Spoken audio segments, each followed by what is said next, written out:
Welcome back to Those Happy Places, the podcast that treats theme parks, rides, and attractions like literature. I'm Buddy Duquesne. And I'm Alice White. And Alice, guess what? What? We are back to usual business with this brand new episode that I'm really excited to share with everybody because we've got some, really unique perspectives on it. Yeah, I was really excited to propose this topic to you, buddy, and I'm glad that you took it and ran with it. We're going to be talking about, I've tentatively named this episode Tourism, Tourists, and Tours. We're going to talk about how a city or a location where people live can become a tourist attraction and a theme park maybe all on its own. And we're going to talk about our experience growing up in Southern California, and then some recent travel experiences that we have. So I'm really excited to have this conversation with you. Yeah, this is going to be really interesting because tourism and tours and being a tourist are all adjacent to theme parks, rides, and attractions. And yet, we have constantly come back to this idea that, for us, that wasn't really the case. We didn't get to experience theme parks as tourists because theme parks were basically our backyard, our local hangout spot. And these international destinations for us were very commonplace, which puts us in a place where maybe we're a little jaded, maybe we're a little... We are unable to see the exciting beauty of some of these things because very little of it was ever new for us. Very little of it was novel. Yeah, and not just theme parks. And this is why I wanted to bring up this topic, because we didn't just grow up near theme parks, but we grew up in a really major tourist city. We grew up in Los Angeles or in Los Angeles County. And so not just the theme parks that are in Los Angeles or Orange County, like Disneyland, Universal, Knott's Berry Farm, Six Flags Magic Mountain, like all of these really popular tourist attraction theme parks, but the city itself was a really major tourist attraction and often kind of gets treated like a theme park. Yeah, I mean, whenever we had guests from out of town at my house growing up, they wanted to do some of the famous Southern California things. They wanted to walk on Venice Beach. They wanted to see the stars on the sidewalk in Hollywood. They wanted to see the Chinese theater. They wanted to see the Hollywood sign. In fact, Hollywood, in a lot of ways, is this tourist destination, this place that people have an idea of what it is, and they want to fulfill that idea by experiencing it. And this is where I kind of come at this in a really complicated way, because I have only ever once enjoyed hanging out in Hollywood, and that was the first time I hung out in Hollywood. And since then, I've always been like, I can go do one thing in Hollywood and then leave as quickly as possible, because it's a terrible place. Right. The most recent time I took an out-of-town visitor to Hollywood, we drove up there. It took a long time because of traffic. We parked, we got out, we walked around, we took some pictures, we got back in the car and left. That we were there maybe 2 hours. And it's because so much of the imagery about Hollywood is really just like a 4-block stretch of Hollywood Boulevard between Vine and Highland. That's just the Walk of Fame and the Chinese Theater and a view of the Hollywood sign and all of those characters that you can take pictures with out in front of the Chinese Theater. Yeah.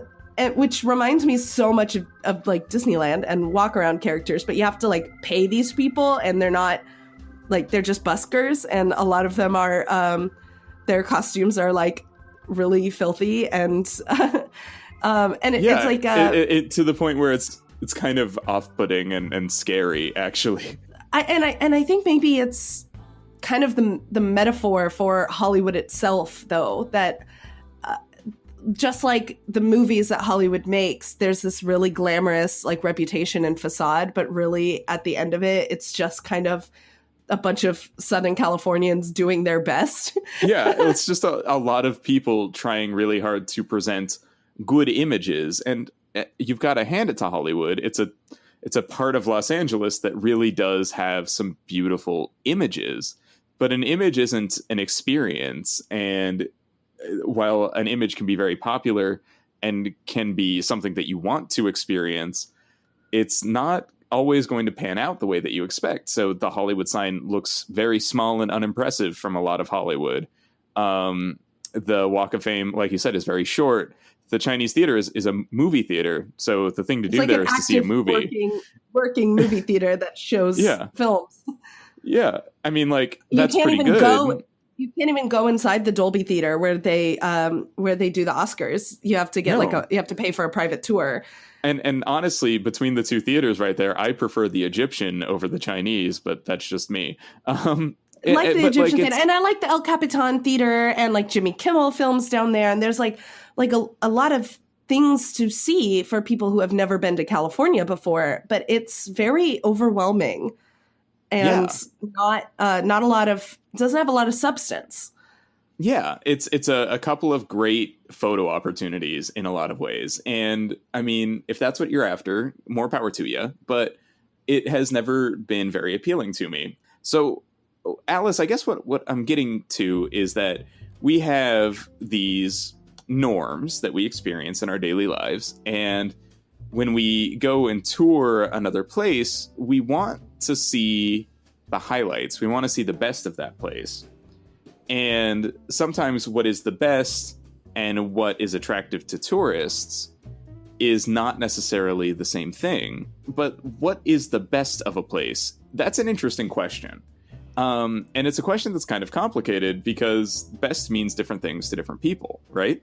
So when I go home, there are things that for me are the best. It's, a restaurant I haven't been to in a long time, or it's time with my friends at a place that's nostalgic, or it's, something calming and relaxing and that feels very home to me and lived in. And I think a lot of people get this feeling, especially if they've moved away from home. Alice, I'm sure you get that too. I do. And when I was living, I am now home. And part of the reason why we had such a long hiatus was that I was moving home. But when I was away, whenever I would come back, I'm not going to come back and go to Hollywood I'm in California again for the first time in a while. I'm going to go visit Hollywood. No, I was coming home to my favorite bar with friends from high school. And it might not be the best bar in Los Angeles, but it is my favorite bar, or the best bar for me and my local friends. And so that question of what is best, or what is the best of the city versus what are the highlights of the city is a really good one. And I'm glad that you brought it up, because it made me think of a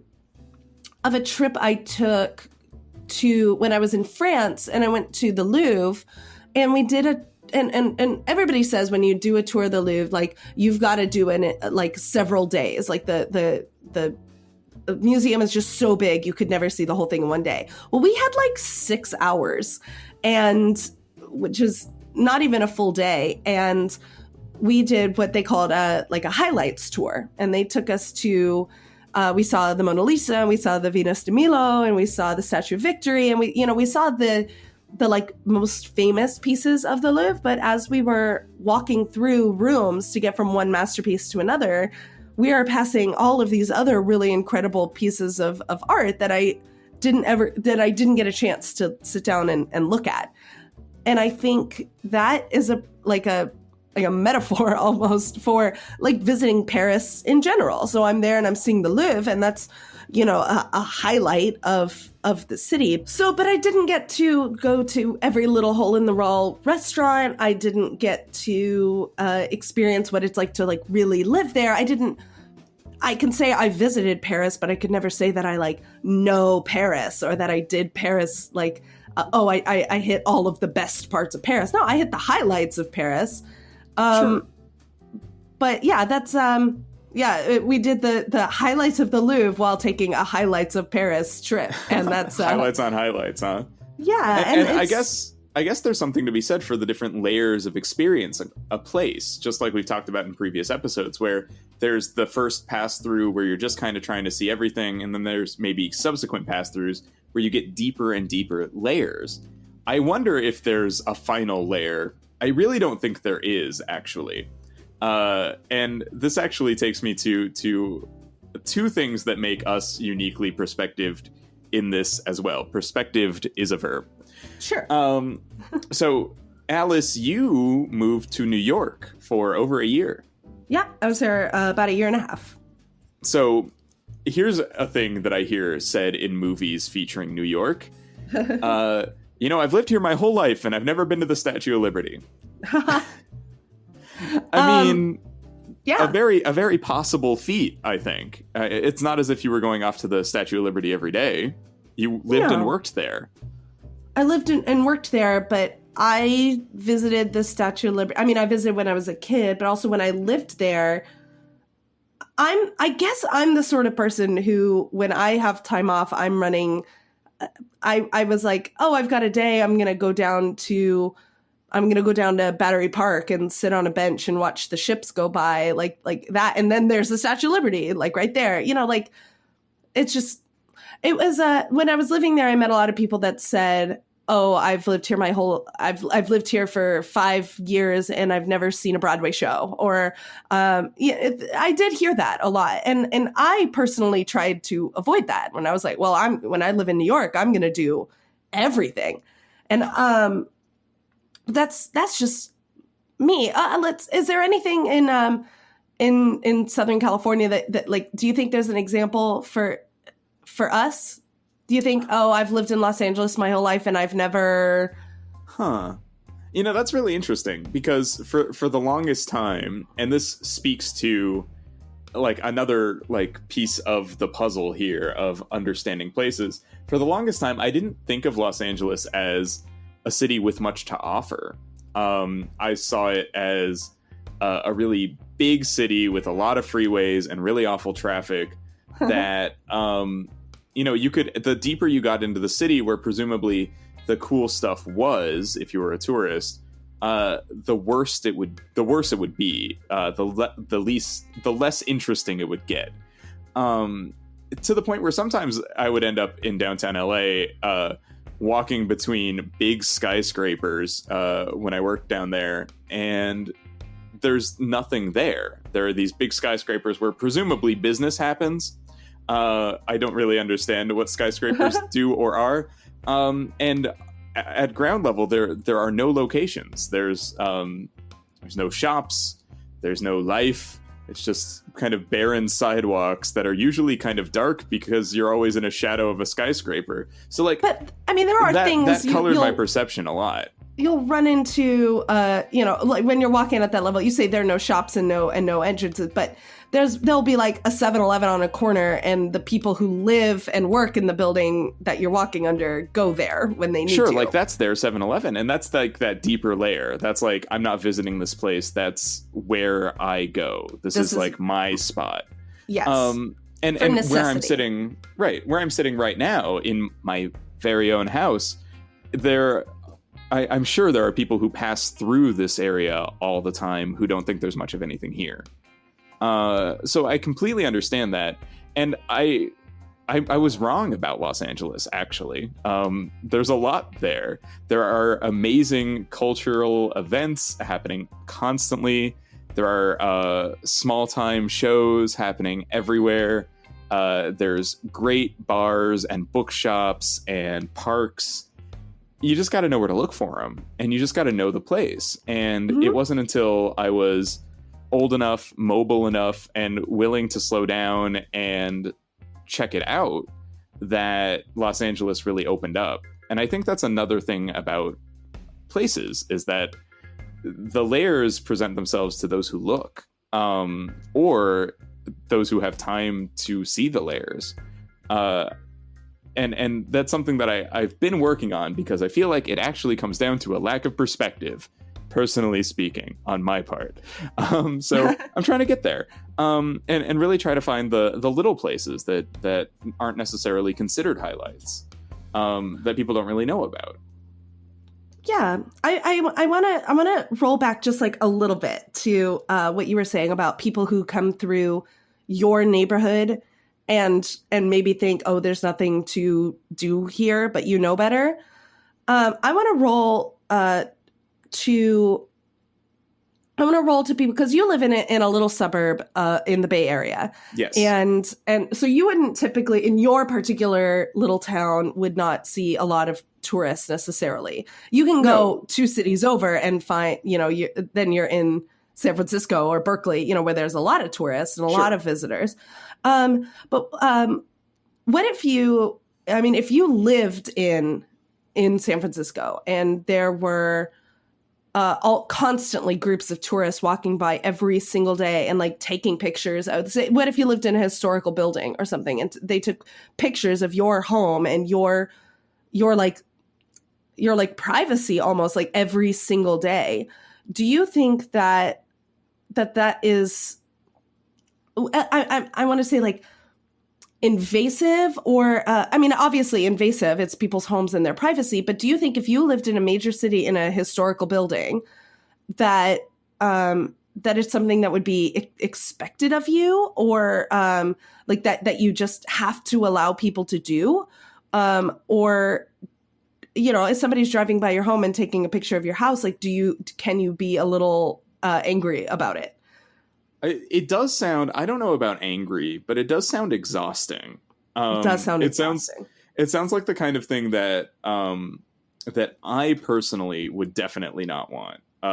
And I could imagine that a lot of people who perhaps live in these more historic buildings, they might know that their building is significant or historic. So they might have come to terms with that, right? That there's something here that people consider worth looking at, so people are going to look at it. I also feel like the city itself might be responsible for some of this, like kind of playing up things like the Painted Ladies, which are these houses on one of the hills in San Francisco that are very steep and they have very pretty facades. And very good example. Thank you for actually coming up with an example and not just a hypothetical. Right. And these Painted Ladies are really famous to the point where, if you're just walking around in San Francisco and you see people who are obvious tourists and they're looking for instructions, it's usually to find the Painted Ladies. Here's the thing about the Painted Ladies. There are the Painted Ladies that people think are the ones that they're looking for, the ones that you can see on the opening credits of Full House. And that's all well and good. And you can go see the Full House if you want. But a lot of San Francisco has houses in that style. So kind of look wherever you want to find the Painted Ladies. These particular houses that people take a lot of pictures of are significant mostly because of Full House, which is kind of ridiculous. That a TV show used it for its exterior shots once. I didn't even think about that, because I know that they use them in the credits of Full House, but I didn't, I guess, realize that that's the biggest reason why they're famous. Yeah, they're really gorgeous. They're pretty, and they're architecturally significant and things like that, and it's worth it to take a picture. But people will make the pilgrimage to the Full House, which is not by the other Painted Ladies. It's in its own little corner of the neighborhood. But are the people who live in the Full House, because they live in a culturally significant place, are they less entitled to like their? I don't want to say less entitled to privacy, because of course everyone is entitled to privacy. But like, their house is everywhere on everybody's Instagrams. Do they just have to deal with that? I feel like it's not a question of what, because everybody has a right for privacy and everybody has a right to be left alone in their own homes and stuff, right? But I guess the question is, do people have the right to infringe a little? Do people have a right to take the picture, to share it, to go and find these particular houses? is that something we should be allowed to do or encouraging? And my gut reaction is kind of, if this is a person's place of residence, it's definitely more complicated than a hard yes. It might not be a hard no, but there are more questions to ask before you say, this is an okay thing to do. Right. And that's kind of where I stand, is that it's more complicated than just a yes or a no. Yeah, and the question changes a little bit when you change it from, oh, this is one person's private residence, to, oh, this is a historical city itself. And like the city itself becomes like a theme park when the city is like important historically or is unique architecturally or is and something like that. Like if you go to New Orleans, for example, and you're running around the French Quarter, like people live there in these like old, beautiful houses. And it's a very, very important place historically, culturally, visually, all of the above. So I think people that live in those areas just kind of have an expectation of like a little bit less privacy than pretty much anybody else. And I think suppose there's an expectation to play the part too, to kind of perform the culture of, say, the French Quarter, or to perform the culture of beautiful downtown San Francisco. Yeah, if you live in one of the painted lady houses, you take on the responsibility of upkeeping the house paint color, of doing the lawn all pretty. You know your house is going to be in a lot of pictures, so you take care to and like put on a little show to make it extra special. Yeah. And you become kind of like an attraction at the entire city that is a theme park, right? And like, man, Alice, I just got to say, again, exhausting. That sounds exhausting. It is exhausting. It does sound exhausting. And that's not even touching on the idea. So those are like, the houses are significant, but like LA has a ton of these celebrity home tours where you hop on like a double-decker bus and they drive you through the neighborhoods of like Beverly Hills and Bel Air, and then like park you in front of someone's house and they're like, oh yeah, Brad Pitt lives there.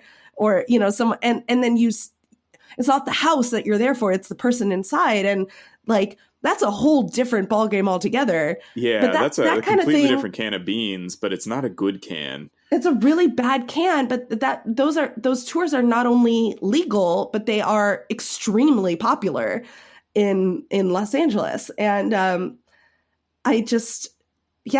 wonder where the line between like a very like exploitative, I don't even know if I said that word right. Exploitative, or tasteful tour. Like, yeah, you could take a tour through Beverly Hills and Bel Air and look at all of those beautiful, beautiful homes, but to like do it specifically to look for a person or to say, an individual human being lives there, that the line between those things is really distinct. And I think I love a good city tour. I was saying that I have been on plenty of double-decker bus tours in cities all over the world where you just hop on the double-decker bus and you get on the top floor and you just drive around the city for like a while, like a few hours, just seeing like the highlights. It's a highlight reel of the city. I've done it in New York and Dublin, in London, in Mexico City, and most recently in Cusco, Peru. And they're great. They're super fun. And you learn a lot about the history of the city and you can see a lot from that vantage point. And they're really, really fun to do. But I'm looking at historical building. I'm driving past Parliament and Buckingham Palace, or what, I guess that's a private residence too. But, and not driving on a double-decker bus through a neighborhood to gawk at someone through their curtains. The difference between those two tours is really kind of shocking. I would never do a celebrity tour. That's not for me. The more you talk about these city tours, the more I feel like I should share a piece of my life. I am working part-time doing city tours in San Francisco. I cannot believe that you ended up doing this. It's such a cool job, I think, for you to do, something I know you'd be really good at, and I cannot wait to crash one of your tours. Oh man, it's going to be so fun. And, something that that keeps coming up for me is that as somebody who doesn't live in San Francisco, but lives next to it, I can sometimes see the Golden Gate Bridge from a place pretty close to my house. The city has become more and more familiar to me the longer I've lived here, but it also is home to just so much. Like, there's so much muchness there. It is an old city. Not old by European standards, but, pretty old by American standards, that has been destroyed and rebuilt several times because of earthquakes and fires. It's a city with a lot of famous architecture, the Golden Gate Bridge being just one of many famous landmarks, including Coit Tower and the Bay Bridge and, the Trans-American Building and things like that. So people come to San Francisco looking to see these things, and at my tour company, we're able to show them these things. However, I don't know. I'm just learning the job right now, and there are parts where we're just kind of walking through a neighborhood or just kind of by a local church that happens to be very pretty. And there are also parts of the tour that are like, here's the In-N-Out and the Krispy Kreme, and here's Pier 39, which is essentially a mall, really. There's not a lot happening there that's like San Francisco specific. And that's all well and good too, but it's an odd contrast between these tight alleyways that have survived since the early 1900s, where people do just live down these streets. And it's not as if we're stopping and taking pictures and ogling these houses, but, if you want to show off this part of the city's history, it's pretty much one of the only places you can do so. And then also we can hang out by the In-N-Out and like snap selfies at the Ripley's Believe It or Not and the Wax Museum. Like, I don't know, Alice, it's a weird contrast. And it reminds me a lot of Los Angeles in that way, where there's these very kind of oversheened areas, and then there's also this just kind of people live here and do their business here, and it's a functioning city as well. It's not an attraction. It's a place. It's a very personal place for a lot of people. And to give people a hint of that culture and a hint of that history is a really rewarding process. But it is a complicated one because people are paying to see these things that are freely available to see. So I guess what they're really paying for is the commentary and the information, and for kind of the constructedness of the experience, which does remind me of a theme park. If a theme park didn't have an admission fee and didn't really have attractions, but at least had like a outdoor kind of constructed area that you could walk through. I mean, I guess that's just a park, but you know what I'm saying, like a themed area that you could walk through. That would be the difference between a park and a theme park, right? You're right. But that's kind of what a city is in a lot of ways. It's these areas that are themed to, I don't know, necessity at a certain time in history. And viewing them can be really novel and exciting, but also they're just kind of there, and you're allowed to walk past them whenever you want. So it's a strange dichotomy almost that a place that is so normal for so many can also be a tourist attraction. And myself over here just kind of riding the line as somebody who commutes in and still thinks that's kind of exciting, and gets to show off the highlights, but never really like get beyond that layer, which I feel like is only a layer deeper than being a tourist. So that's kind of where I am. And it's an odd feeling for sure. No, I love that. And I loved your perspective on that. And I wonder what the difference would be between giving a tour of a city where so much of the city is just practical and lived in and not kind of not worth looking at, but like like the In-N-Out or whatever, you just say, oh, well, that's just a thing we have. This is a restaurant that we eat at. It's not like it's not themed, and it's not like historically or culturally important. I wonder what the difference would be between doing something like that and giving a tour at a theme park. My aunt used to do that. She used to be a Disneyland tour guide. And I wonder, when you're giving somebody a tour of a place where everything is specifically themed and designed to look at, whereas you're giving a tour where you're just saying, welcome to my city that I live in, let me show you around a little bit. I wonder what the difference there would be. Which one would be... I honestly, like, I wonder if one's more, like, significantly more difficult than the other. I mean, or if they require the same, like, level of showmanship. Do you feel like you have to give a lot or like be in character for this like performance, for this tour that you're giving them? Oh, absolutely. I mean, it's a very genuine character. It's a character that's a lot like me. And yet it's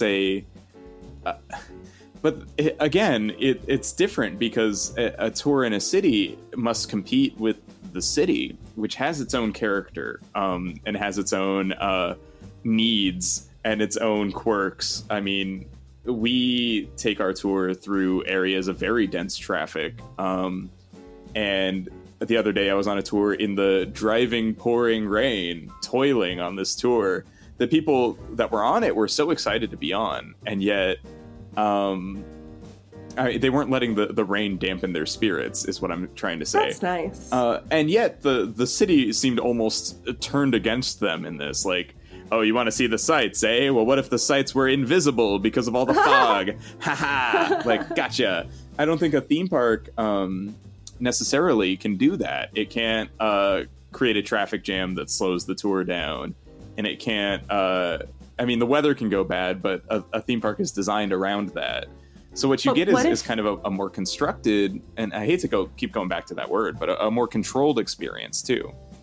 But what if that control, like I guess why I wonder which ones are more difficult would be like that controlled experience where you're like, oh, I'm giving this tour and it's the same tour every time, no variables, but then there is a variable. There's more, there's room for improvisation where you don't expect there to be. You expect there to be improvisation and to have to dodge around obstacles and cars and traffic and things like that, where you're expected to be able to do that.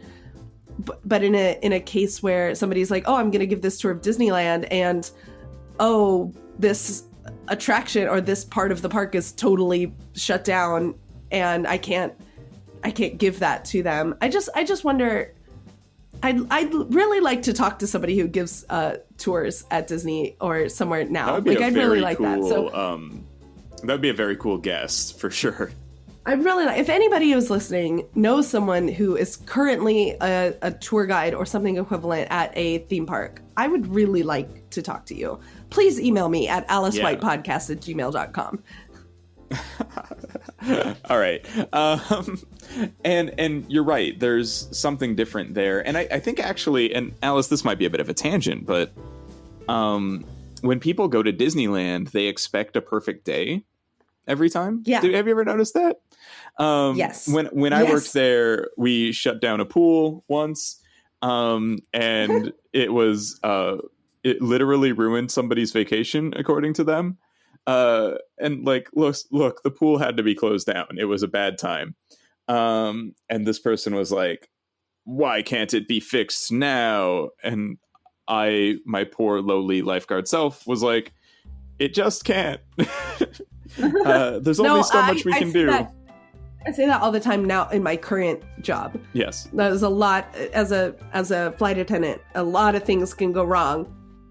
People miss connections or are late or delayed or any number of things, and to then be responsible for trying to like encourage them, like, it's gonna be okay. That's difficult. Didn't you have an experience at Disneyland while you were a cast member where somebody tried to tell you that they could change the weather there? Where somebody was like, it was not directly to me, but to one of my coworkers who came dying with laughter to me afterwards, who this guest at Disney insisted to my coworker that Disney had like a bubble around Disneyland in Anaheim that controlled the weather inside, and like and had just decided that it was going to be a rainy day that day, and that this person was like, no, that's unacceptable. No rainy days on my vacation. Change it. And this cast member, who literally was just a cast member at a store in downtown Disney, was like, no, like that's not a thing. That's not possible. I'm sorry that it's raining. I hope your day gets better. And they were like, no, I demand to change it. Don't you think that if it was possible, they would never let it rain? You would think. Like, I don't know. That's a no-brainer. It was really bizarre. And she just came to me and she was laughing so hard. She had tears in her eyes. She just like couldn't believe it. But I get that mentality almost, where she was expecting something. So she paid for this vacation and she was expecting to have just the best time of her life. And it was raining, which she wasn't expecting. And that like expectation that like quote unquote ruined expectations can be really hurtful, can definitely ruin somebody's day. Sure. But to the point of losing reason altogether, like I'm sorry, that's ridiculous. Well, I think what the point that might connect us back to cities then as attractions is that maybe where a city gets off easier is that people understand that this is a normal place as well. So nobody's going to be like, rain in San Francisco. Can't you guys do something about this? I feel like I'm never going to get that question. No, you won't. You might get some grumpy people, but they're not going to, hopefully not going to blame you for their rotten weather. Well, as you know, we do have that weather control tower, and sometimes we just gotta pour the rain on the tourists. That's just how it is. It's just for fun. Yeah. I just love pouring rain on tourists. Yep. It makes me laugh. I made a call down to the weather department the other day. I was like, hey guys, how about on Tuesday? It really just pours. What do you guys think? And they were like, yeah, man. Doing it specifically to mess with one person. It's not that there's a drought or anything and that weather control would literally fix the world. No, it's fine. So anyways. It's just strange. Alice, this kind of brings me to another thing that I wanted to run past you. Hey, would you mind closing that sliding door there and stepping into my office as you do? Oh, yeah, sure. Just 1 second. Yeah. Okay, so now that the sliding door is closed, and I've activated the noise dampening system, welcome to my office. And I'm just going to push this button on the center of my desk here. I'm going to show you my model city that I've built. Ooh. Wow.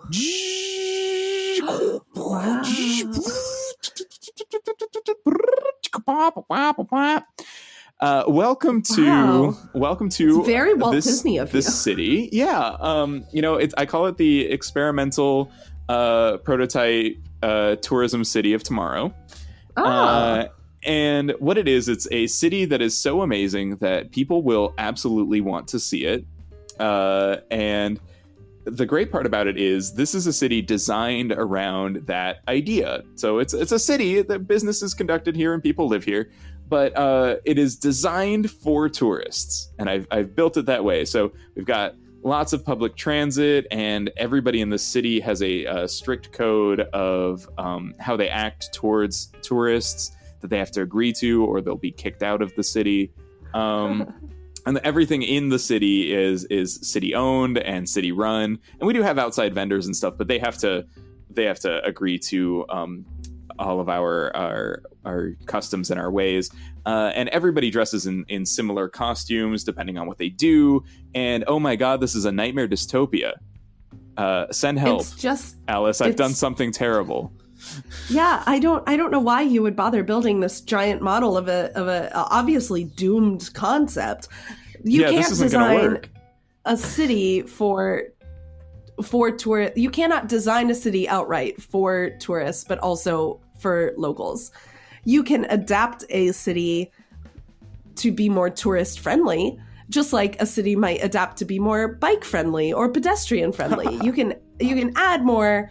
Well, public transit is not necessarily for tourists. It's for locals. And yeah, but it's like fun public transit. Like everything is like steam trains and monorails and people movers. It's like, it's fun. Oh, okay, it's like very exciting. All right.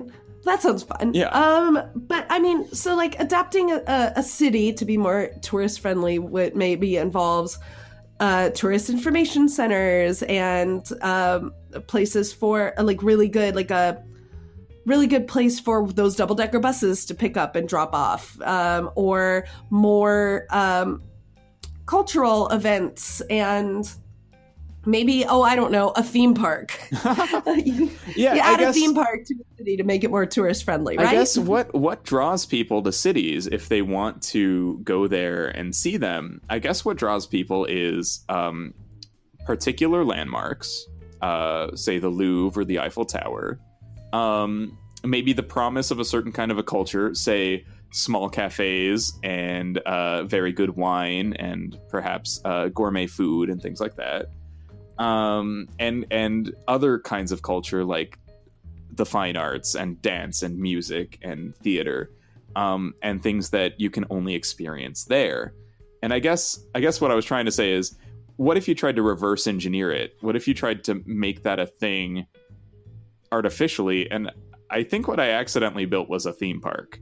I think you accidentally built Disneyland. Yeah, and that's fine. And that's all well and good, but I wonder, like, Walt Disney was planning Epcot, and Epcot was supposed to be an experimental prototype community of tomorrow, and it was supposed to be a city that you could live in. It eventually ended up to be, the theme park as we know it today, but what if you went through with it? What if there was this city that was overly designed and had an overt expectation of being a demonstration, a place that people could go to see what life might be like soon? And what would living in a place like that be like? Our closest example is a town called Celebration in Florida that Disney planned and kind of owns. I think it's complicated. And that's like a pretty quaint small town with like a fun little Main Street area, but it's not remarkable. And people find it to be a little creepy and overbearing the way Disney's presence is so felt there. And I wonder, like, would anybody be successful in building a city of that scale? A city that is themed to a certain idea. It's something that I don't think makes sense. I think it's kind of a little wrong-headed, but also is fascinating. I love the idea of a planned city that's designed to bring people in as an attraction itself. But I think that's really artificial, very fake, and something that may not ever be done successfully, at least in my lifetime. Well, we'll see. Yeah. There's a lot of life left, Alice, and as you know, we are both immortal beings, so yes, of course, we should never say never. I don't have anything to add to that. That was an interesting topic interesting question that you posed. It's a thought experiment, my good sir, a thought experiment, nothing more. I think you just designed Disneyland, but instead of Main Street being all facades and just shops, that like apartments are there and like people just live there full time. Which like I'm gonna keep it real with you, Alice. I would live there if I could. I would live there. I would. Yeah. That sounds good. I would live in Disneyland. And like every block or so, there could be like a really intricate, highly themed like attraction, and you could even divide the city up into maybe variously themed quarters or kind of lands in that sort of a way. Lands. So okay, is that? Yeah. I know. A central area that's very neutrally themed that people could live in, and then kind of a wheel of various themed areas around, sort of a hub and spoke sort of a design. Wow. Yeah. Damn it, this is Disneyland. It's just Disneyland some more. And I know I just said that I want to live in Disneyland, but I take it back. I take it back. I don't want to live in Disneyland for the same reason why I don't want to live in downtown Los Angeles. I don't want my house or my privacy and my space to be exploited, and I don't want that. I don't want people just wandering out. I got kind of close when I was living in New York. I lived in like a really cool old brownstone building on the Upper West Side. Sure. And people used to. I lived really close to the Natural History Museum. And people used to leave the Natural History Museum and walk down my street to like find something to eat. And a lot of times I would see people taking pictures of my street and my building. But not like a lot.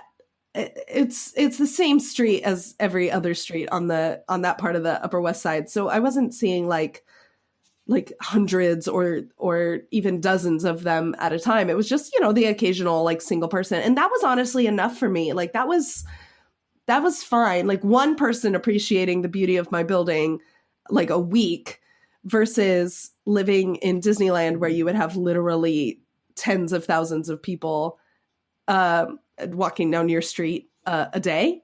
I don't know. I couldn't do it. I take it all back. I don't want to live in Disneyland anymore. Unless it's the Haunted Mansion neighborhood that we proposed. If we built a Haunted Mansion neighborhood as proposed in a previous episode, that would be totally fine. I would with our scary house neighbors. With our scary house neighbors. So I guess, Alice, there's a word there that I want to kind of hone in on and hear your take on something that you told me you wanted to bring up in this episode. And that word is exploited. Yes. If a place is a resource that has limited capacity, that can handle a certain amount of people going in and out of it, and that place is a resource that also needs to be used by the people that live there, I guess tourism is a form of exploitation then, right? It is. To the most strict dictionary definition of exploiting, you are using it. You are literally using the resource. Right. To exploit, the word exploit, I think, has a more negative connotation, but it's you are exploiting the city and its location and its resources to bring in tourists or support locals or all of the above.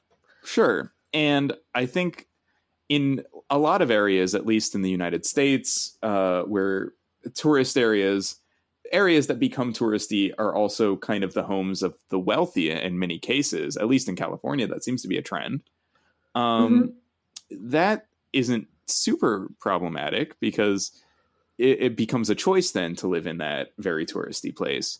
However, there is a side of tourism that isn't designed that way, that can be much more exploitative with all the negative connotations that comes with. Yes. And I did bring this up and I'm glad we're going to talk about it because I just got back last week. I just got back from a trip to Peru where I was in the city of Cusco, which is a pretty common base for tourists who are going to go visit Machu Picchu.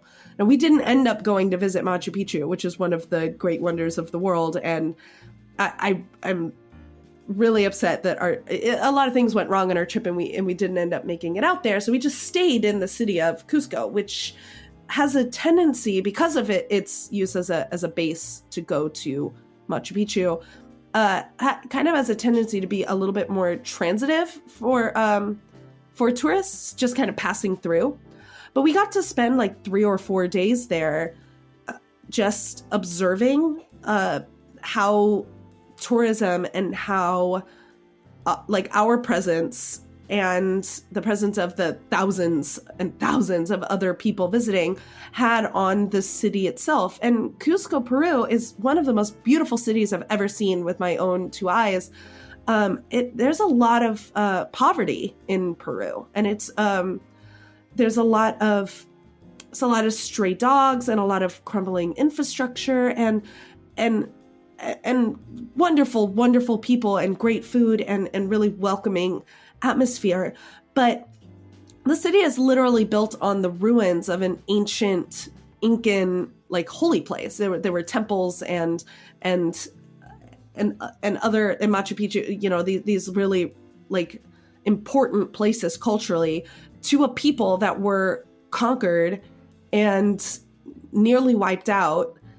And then the people that conquered the city built a new city on top of the old city. So you can literally see in the buildings where one culture ends and the other one begins. And it's really, it's a little off-putting to be there. And everyone was so friendly and we had such a nice time.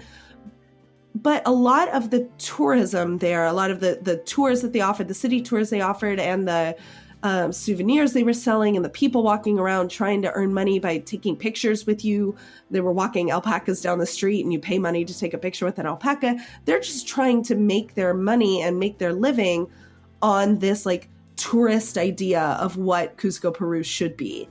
And I was lucky enough, we were lucky enough, we did a bus tour, even though I was genuinely, I felt bad because the traffic in the city was bad enough, not to mention adding, you know, really tall buses driving around at breakneck speeds.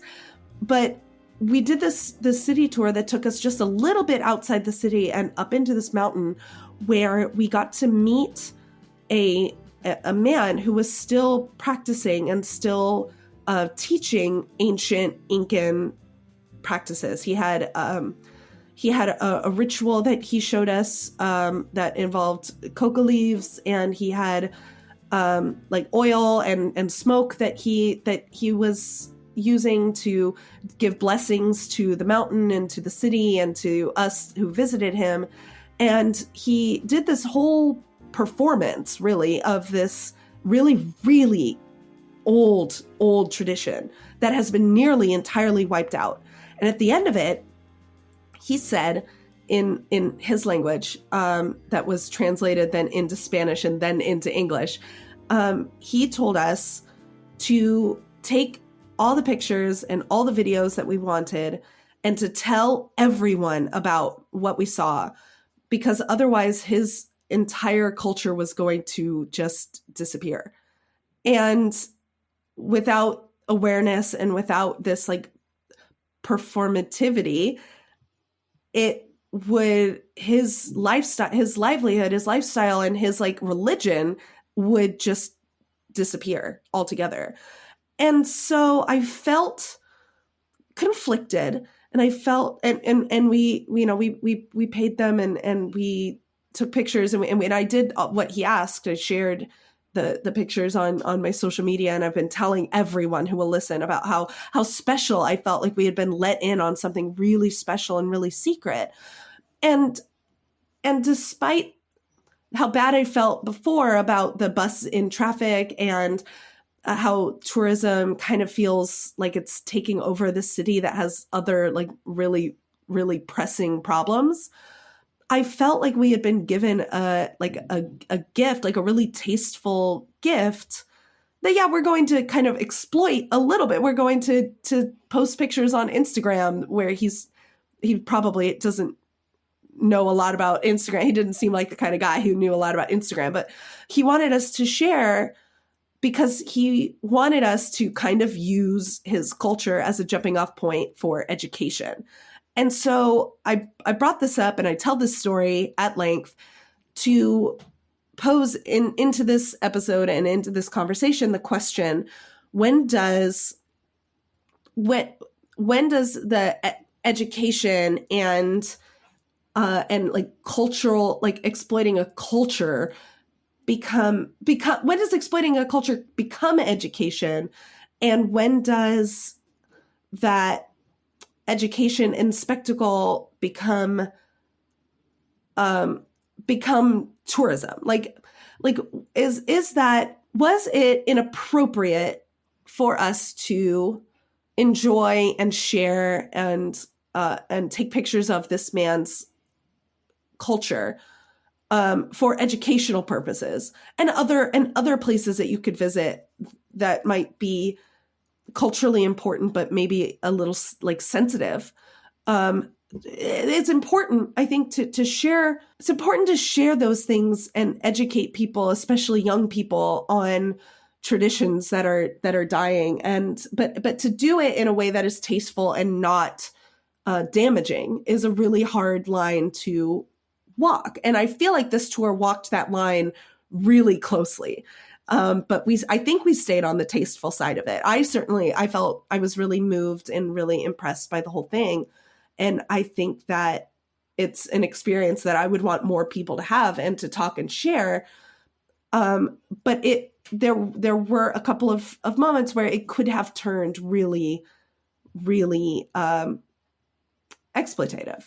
I agree. I think it rides a very fine line. And as somebody who was not there, hearing your story, I feel like what makes the line a little less fine here, and I did not mean to rhyme, but the thing that makes the line a little less fine in this case is the apparent consent of the possibly exploited party, which I guess is really difficult in a situation where it sounds almost desperate, right? The culture is very, very small at this point, and that many people have died, and that there isn't a lot of chances to spread the culture anymore. So in desperation, it becomes connected to tourism and part of a capitalistic endeavor to spread the culture. If that's the best option available, that keeps it, for me, feeling a little less exploitative. However, again, the line is fine. It's very fine. And it really is a difficult question to ask. And I feel like so often when we engage in practices of tourism, we forget about the people that live right there. And we forget about all of the dense history of almost every place that human beings inhabit. And to say, oh, I can just see the highlights and take a couple of good photos and bounce out. I mean, that's a loaded thing to do, isn't it? Especially if the place that you're doing that is susceptible to that kind of exploitation. So, Alice, I don't think I'm here to offer an answer. But I'm glad you shared, because it's an amazing question. And it is an important one. And I think we should pose this question to our audience, who maybe can help us sort our way through this. Yeah, I'd like to know. I'd like to talk to people if we want to have this conversation on Discord, or if you want to send us an email with your opinion on this.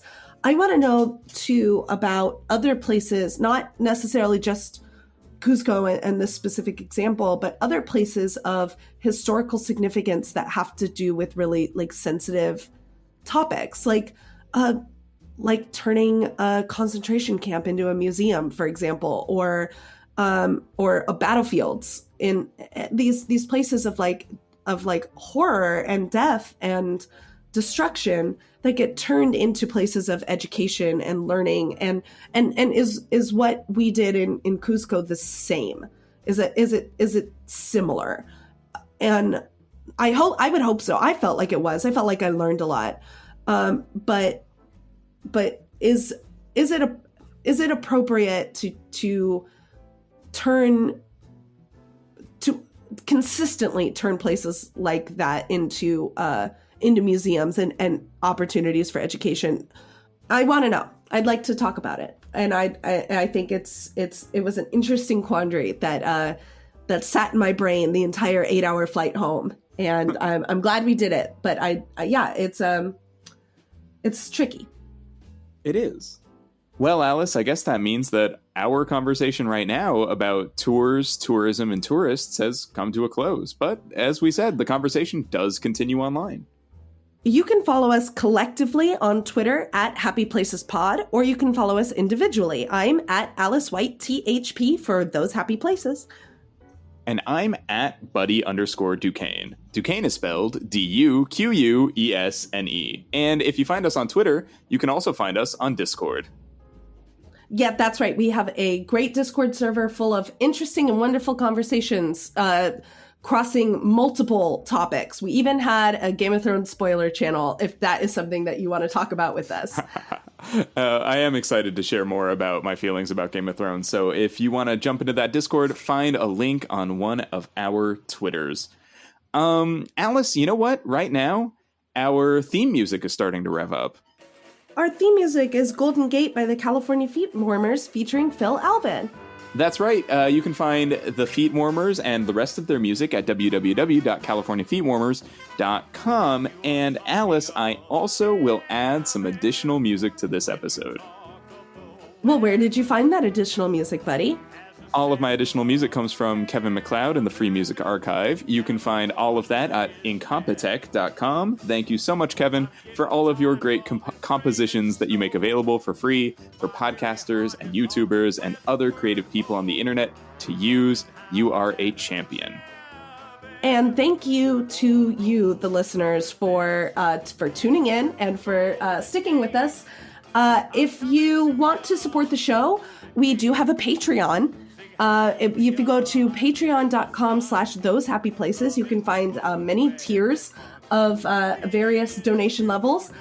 We publish minisodes there, monthly minisodes, where you can get bonus content at any donation level. And we just posted a minisode about beta testing theme park rides, which is a super fun listen you won't want to miss. So again, that is patreon.com/thosehappyplaces. Alice, thank you so much for doing this episode with me. I feel like it got very personal, and I really love when our episodes go that way. Yeah, thank you so much. This idea started when on the flight home from Peru, and I'm really, really glad that we got to turn it into this episode, which I think turned out really well. So, buddy, thank you for being a great co-host. And Alice, thank you for always bringing great perspectives on things. And to everyone out there, thank you for listening, and we hope you return to those happy places.